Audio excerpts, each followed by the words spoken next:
आप सभी भाई बहनों का आज की आध्यात्मिक कक्षा में बहुत बहुत स्वागत है। आज की चर्चा का विषय है पाप कर्म और पुण्य कर्म। लेकिन ये दोनों तो बहुत ही साधारण शब्द हैं। लेकिन हमारा पाप कर्म के साथ ही हमने एक शब्द और लिखा है, वो है क्रियाशील। और पुण्य कर्म के साथ ही लिखा है हमने चुपचाप।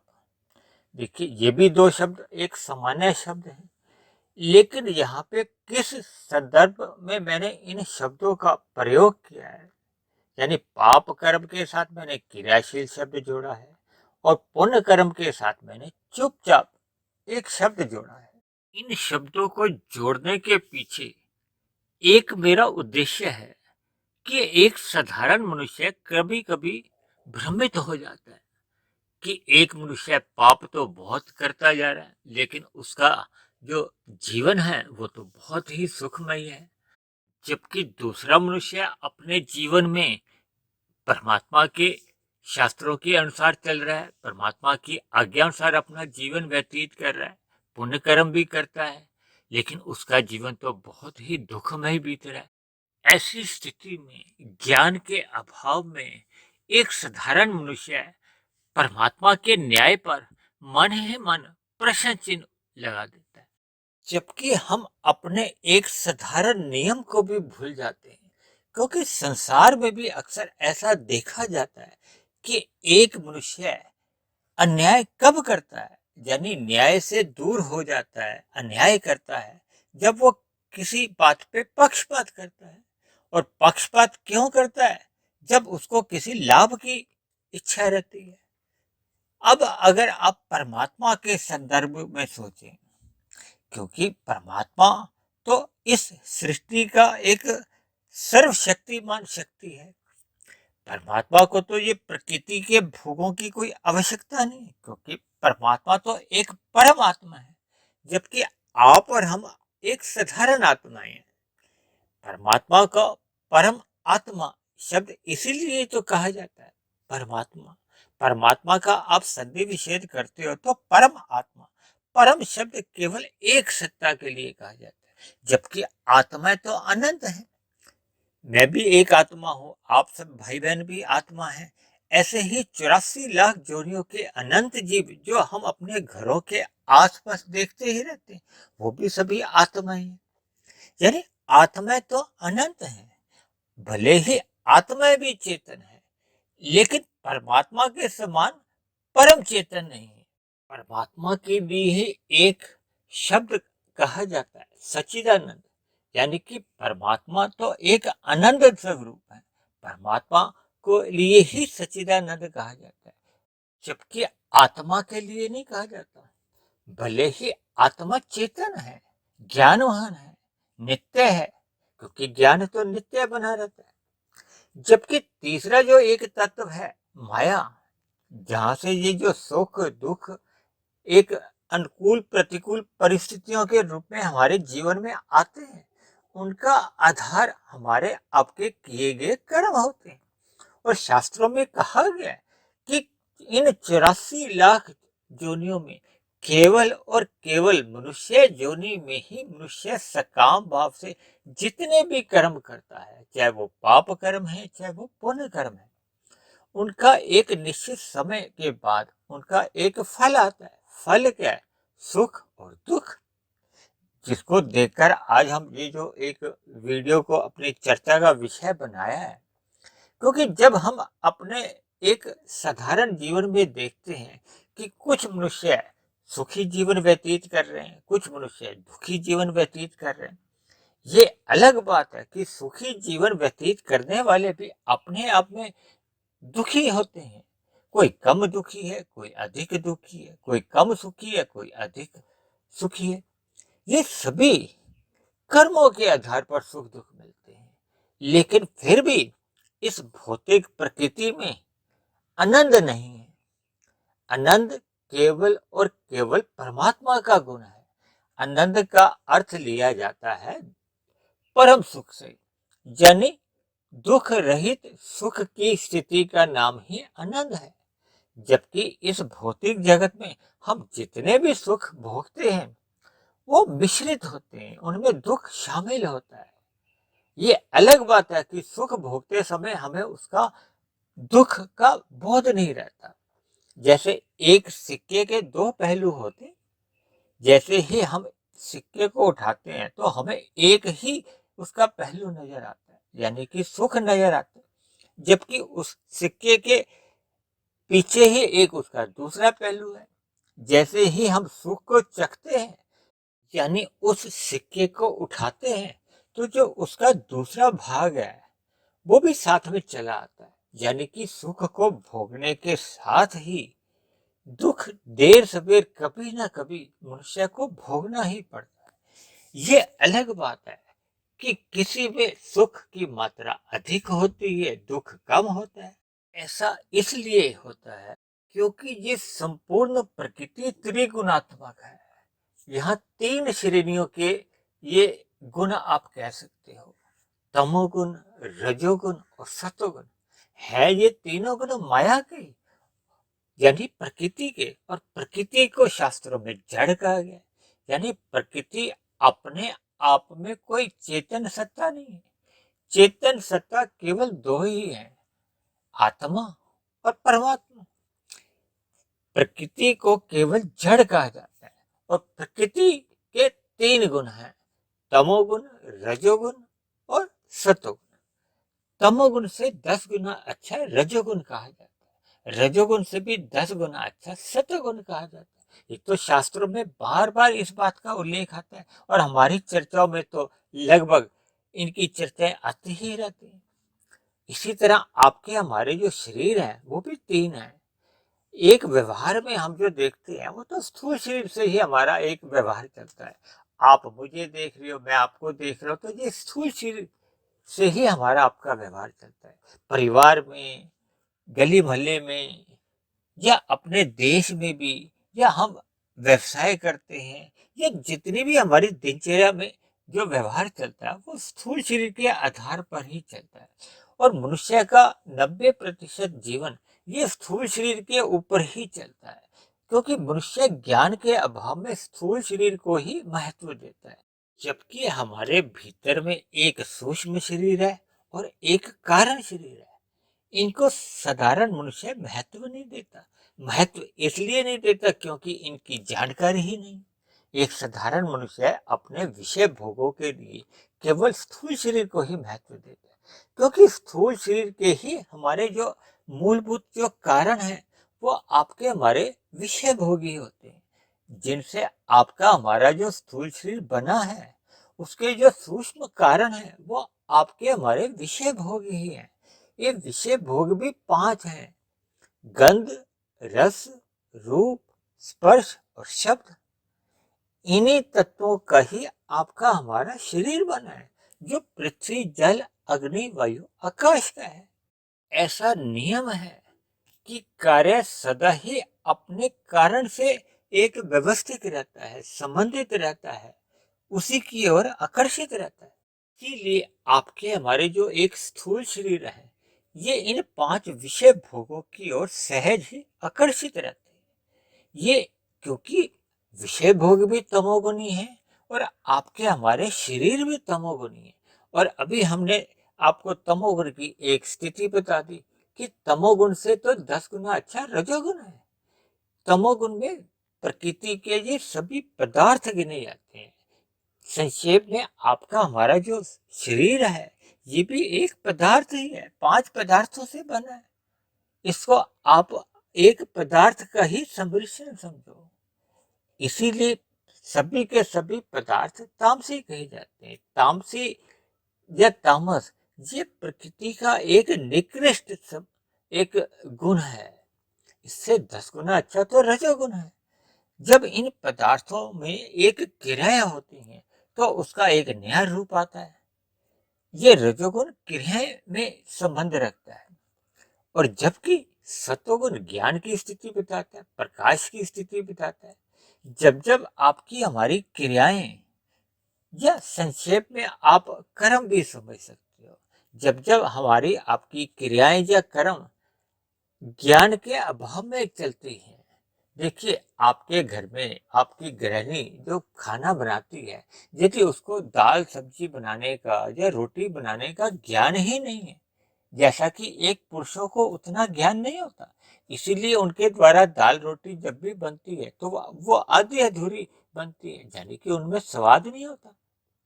इसी तरह हम अपने जीवन में जितनी भी क्रियाएं करते हैं, उन सभी क्रियाओं का एक ही उद्देश्य होता है कि हमें सुख की प्राप्ति हो। ऐसा इसलिए चाहते हैं क्योंकि ये आत्मा का स्वभाव है। स्वभाव का मतलब जिसमें कोई हम परिवर्तन नहीं कर सकते, वो सहज ही होता है। जैसे अब जल का स्वभाव क्या है? तरलता, तो उसमें तरलता सदा बनी रहती है। अगर वो किसी अग्नि के संपर्क में आके उसमें उबाल आ जाता है, गर्म हो जाता है, लेकिन जैसे ही वो अग्नि के संपर्क से अपने आप को अलग करता है, तो उसमें फिर अपना वो तरलता का या एक शीतलता का स्वभाव आ जाता है। इसी तरह हम सभी आत्माओं का एक स्वभाव है कि सभी आत्माओं का स्वभाव है कि हम सदा सुख की इच्छा रखते हुए ही अपनी क्रियाएं करते हैं, प्रयत्न करते हैं।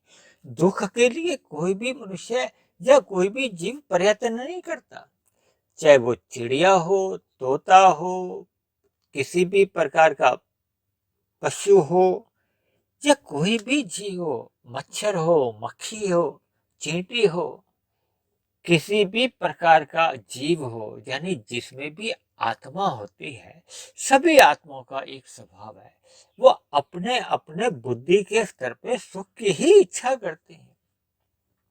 मनुष्य अपने जीवन में पाप क्यों करता है? सुख के लिए। दुख के लिए कोई भी मनुष्य पाप नहीं करता। ये एक अटल सिद्धांत है, क्योंकि ये आत्मा का स्वभाव है। यानी आत्मा का सुख चाहना उसका एक स्वभाव है। जब हम सुख चाहते हैं तो प्रकृति में तो देखिए हम और आप अकेली आत्मा तो है नहीं। अभी हमने बताया था ना, इन 84 लाख जोड़ियों में अनंत जीव है, यानी कि अनंत आत्मा है। तो उन सभी आत्माओं का भी एक इच्छा रहती है कि उनको भी सुख मिले।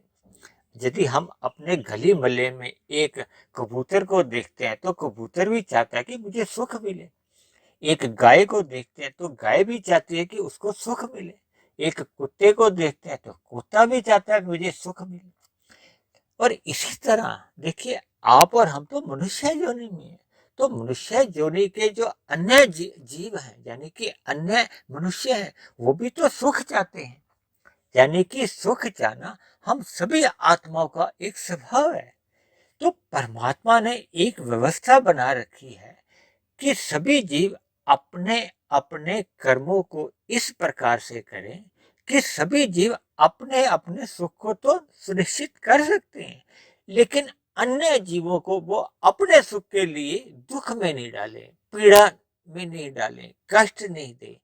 ऐसी परमात्मा की एक इच्छा रहती है, क्योंकि सभी आत्माएं परमात्मा का ही अंश है, क्योंकि चेतन है।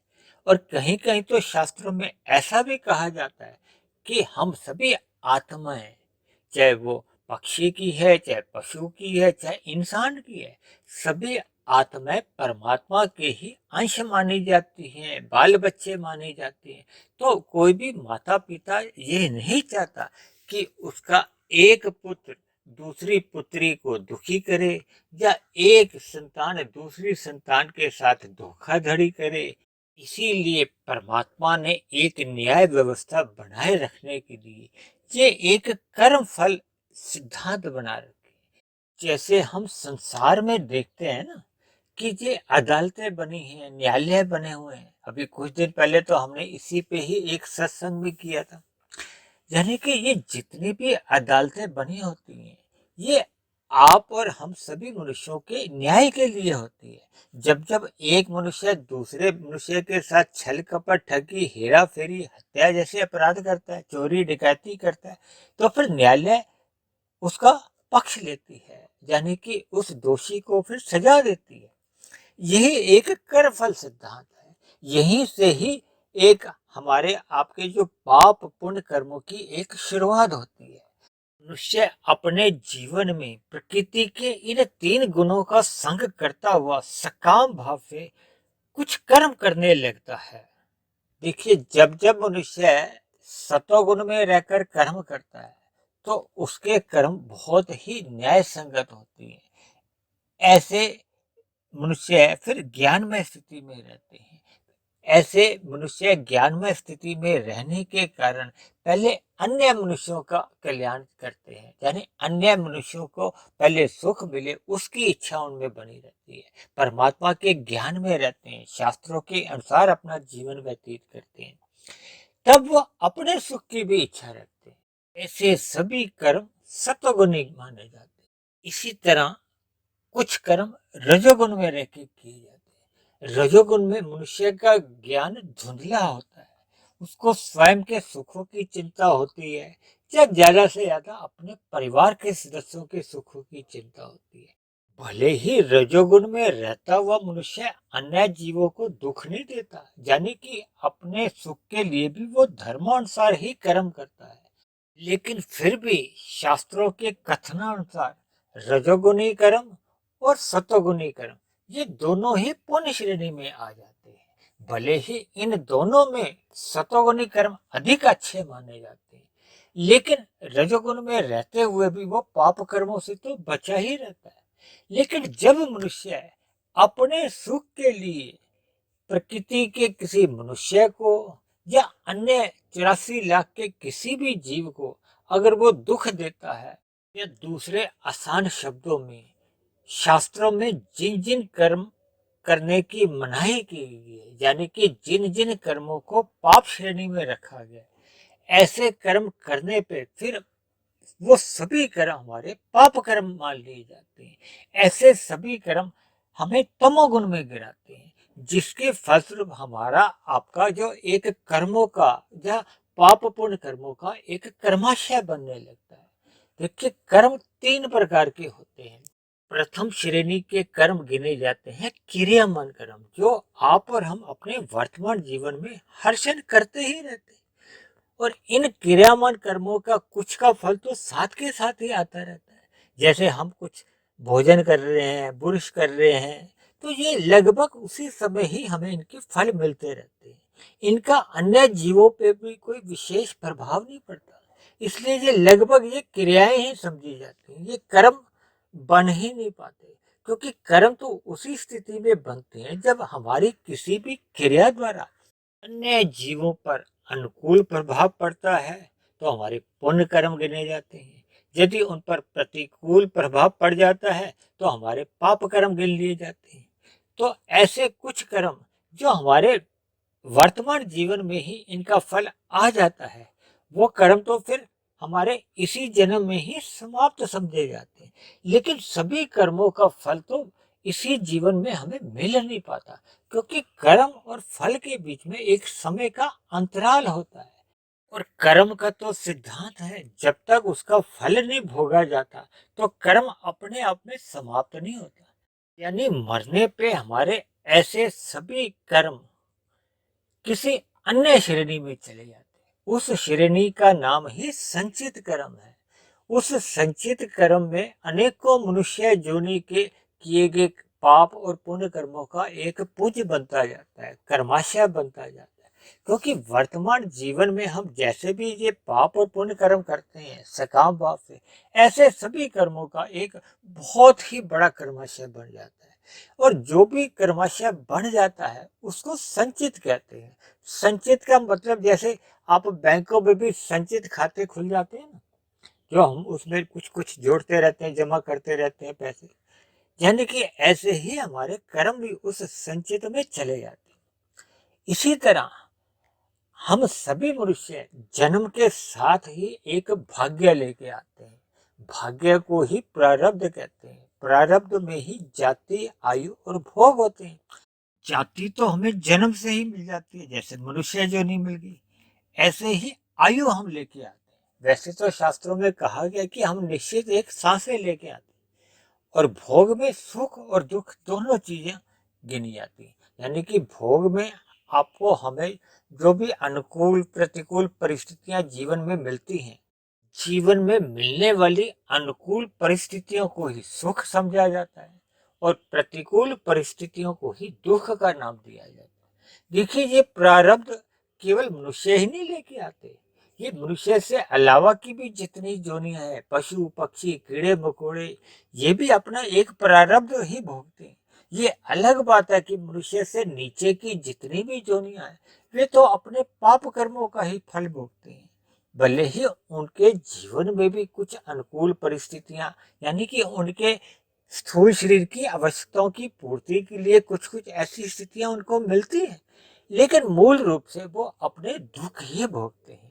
लेकिन मनुष्य जीवन पाकर हम नए जो क्रियामान कर्म करते हैं, उनका भी हम सुख दुख रूपी फल भोगते हैं।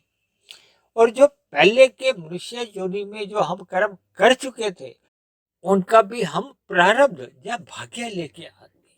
यानी कि उन प्रारब्ध से मिलने वाले सुख और दुख रूपी फलों के लिए हम पहले की योनियों में कर्म कर चुके होते हैं। इसलिए कभी कभी मनुष्य ये भ्रमित हो जाता है कि वो वर्तमान समय में जो कर्म पाप रूपी कर रहा है, लेकिन वो सुख भोग रहा है।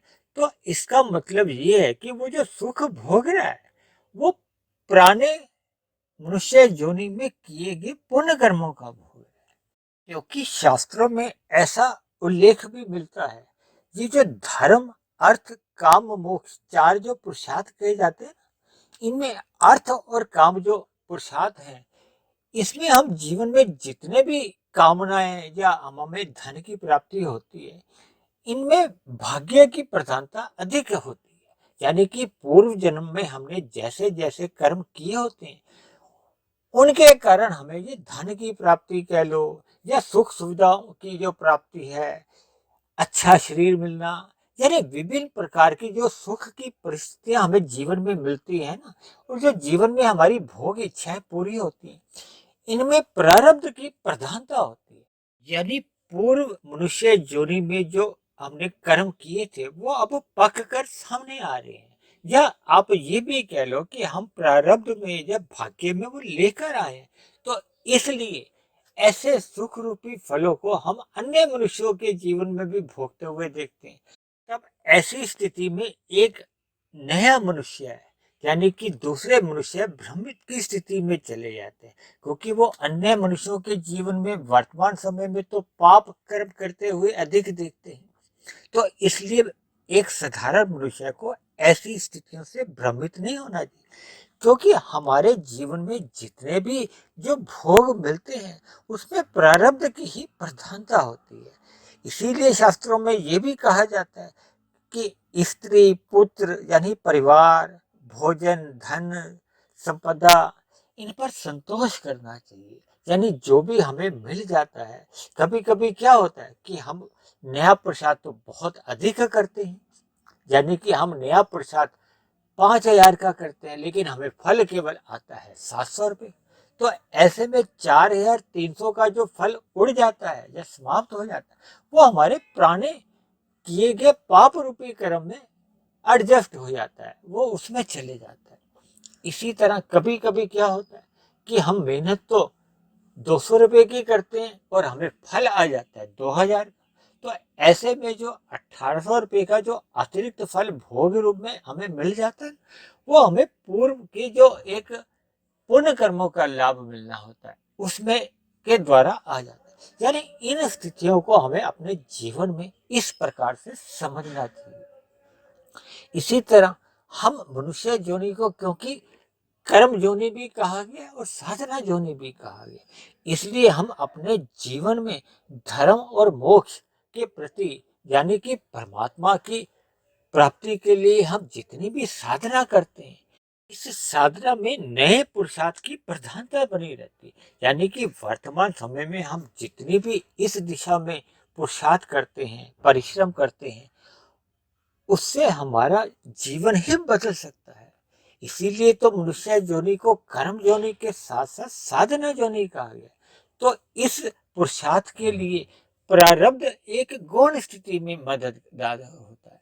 दूसरी एक विशेष बात, वर्तमान समय में हमारे जीवन में जितनी भी अनुकूल परिस्थितियां आती हैं, उन अनुकूल परिस्थितियों का तो हम त्याग करने में या अन्य जीवों को देने में स्वतंत्र हैं, लेकिन जीवन में जो भी प्रतिकूल परिस्थितियां आती हैं, यानी कि जो हमारे पाप कर्मों के फलस्वरूप जो हमें प्रतिकूल परिस्थितियां जीवन में आती हैं, उनका हम त्याग नहीं कर सकते, उनको तो हमें भोगना ही पड़ता है। इसी तरह शास्त्रों की चर्चा से एक बात और सामने आती है कि ये जो पाप और पुण्य कर्म, ये एक दूसरे से कटते नहीं है।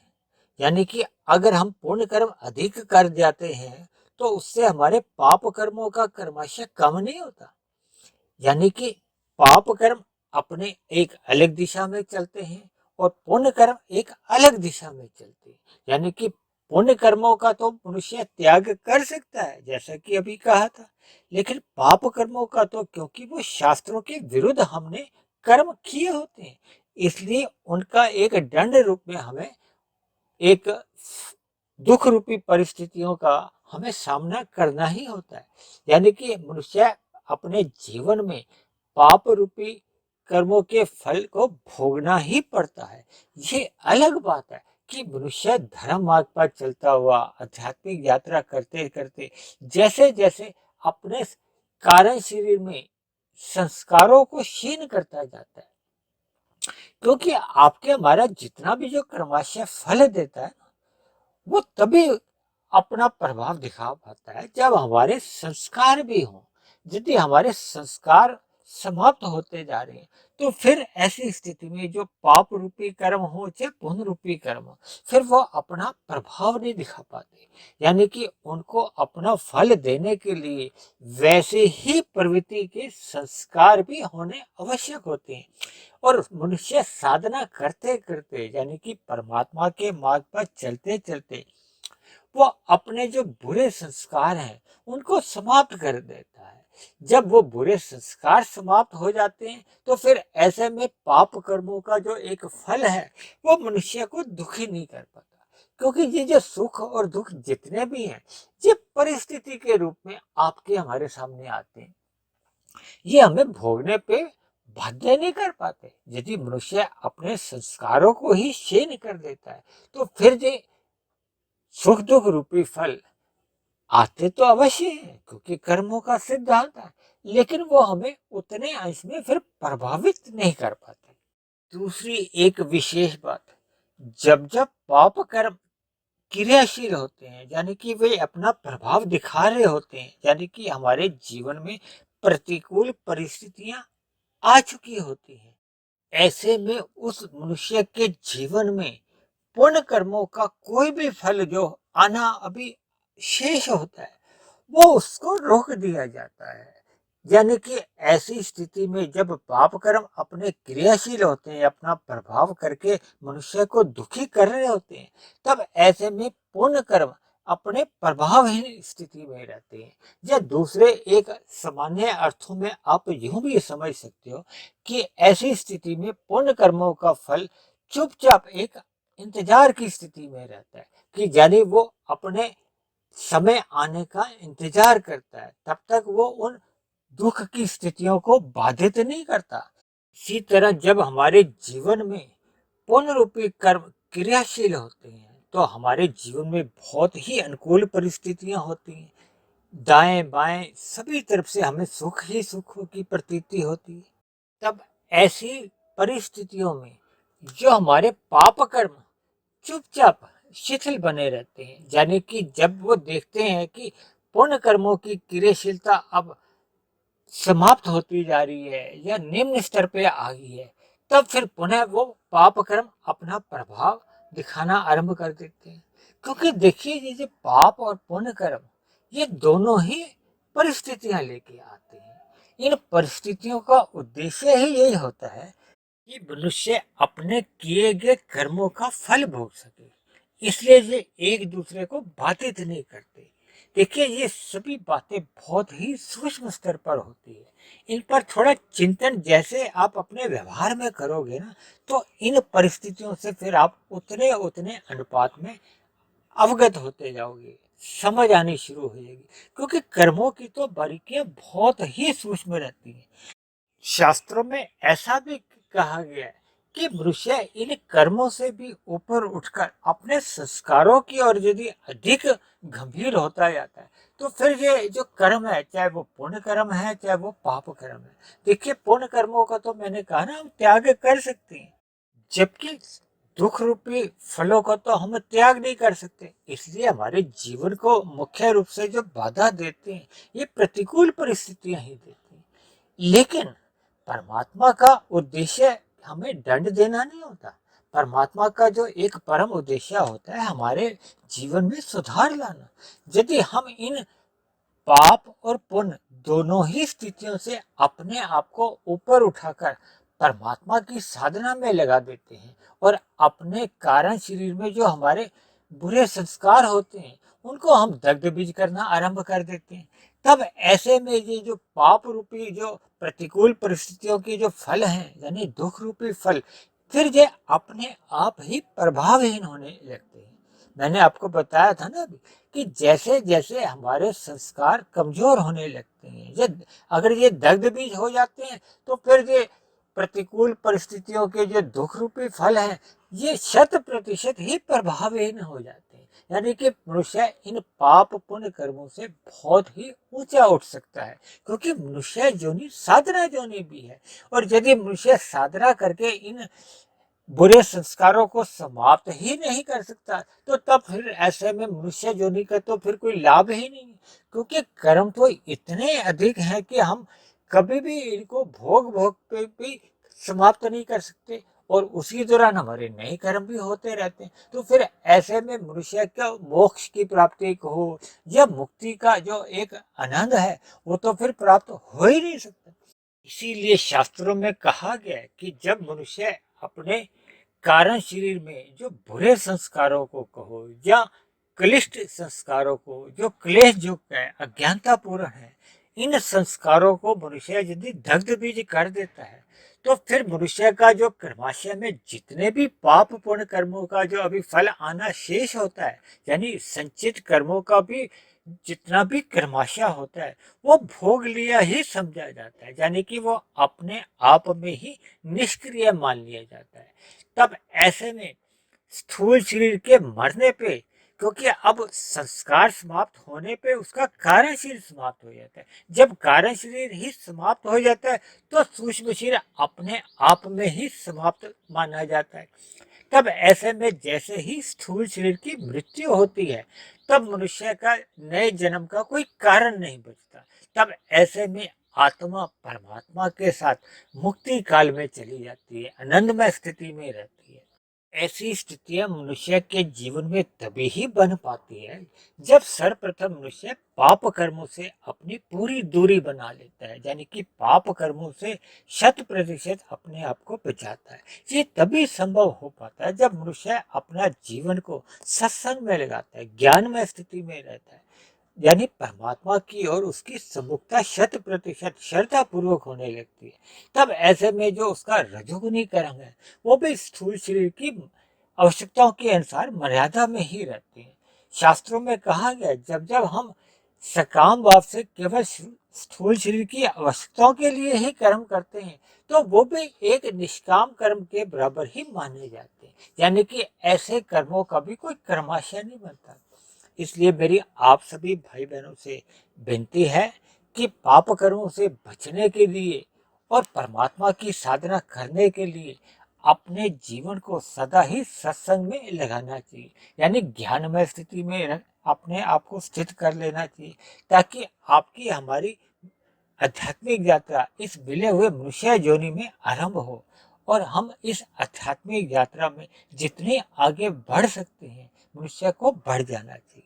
जैसा कि आप भाई बहन इस बात से तो परिचित ही हैं कि हम पाप पुण्य कर्मों के ऊपर या कर्मों संस्कारों के ऊपर अक्सर हम चर्चाएं करते रहते हैं, फिर भी ये चर्चाएं कभी समाप्त नहीं होती, क्योंकि ये इतने सूक्ष्म विषय हैं, इन पर हम जितनी भी चर्चाएं करते रहे फिर भी हमारा ज्ञान अधूरा ही बना रहता है। तो इसलिए आप सभी भाई बहनों से मेरी विनती है कि परमात्मा का सत्संग करते रहिए और आप इन वीडियो को भी सदा एकांत में ही सुनिए, क्योंकि बहुत ही सूक्ष्म विषय होने के कारण इन वीडियो का पूर्ण लाभ मनुष्य को तभी मिल पाता है जब मनुष्य एकाग्र होकर इन सभी वीडियो को ध्यान से सुनता है।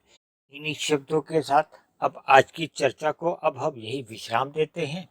फिर भी आपका किसी प्रकार का कोई प्रश्न हो, कोई मेरी कही गई बात आपको समझ में नहीं आई हो, या मेरे आध्यात्मिक ज्ञानात्मक चैनल के प्रति आपका कोई सुझाव हो, या मेरी कही गई बातों पर आपको किसी प्रकार का कोई मतभेद हो, यानी मेरी कही गई बातें कुछ आपको तर्क संगत सही नहीं लगती हो, तो आप अपनी किसी भी प्रकार की आपत्ति को भी नीचे जाकर कमेंट्स बॉक्स पर लिख सकते हो। और यदि मेरे बने हुए ये वीडियो आपको अच्छे लगते हैं, आपके ज्ञान में वृद्धि होने लगी हो, आपके दिनचर्या में सकारात्मक परिवर्तन आने लगे हो, और सबसे बड़ी बात परमात्मा में आपकी प्रीति जग गई हो, तो मेरी आप सभी भाई बहनों से विनती है कि आप मेरे इस आध्यात्मिक ज्ञानात्मक चैनल को स्वयं भी सब्सक्राइब करें, व अन्य जिज्ञासु भाई बहनों को भी इस आध्यात्मिक ज्ञानात्मक चैनल से जोड़ने का प्रयास करें, ताकि समाज में हम सभी भाई बहनों को एक सतोगुणी वातावरण में जीवन जीने का अनुभव हो, आनंद मिले। तो इन्हीं शब्दों के साथ आज की चर्चा को अब हम यहीं विश्राम देते हैं। कल फिर मिलते हैं एक नए विषय को लेकर, एक नए संदेश के साथ। तब तक आप सभी भाई बहनों का बहुत बहुत धन्यवाद।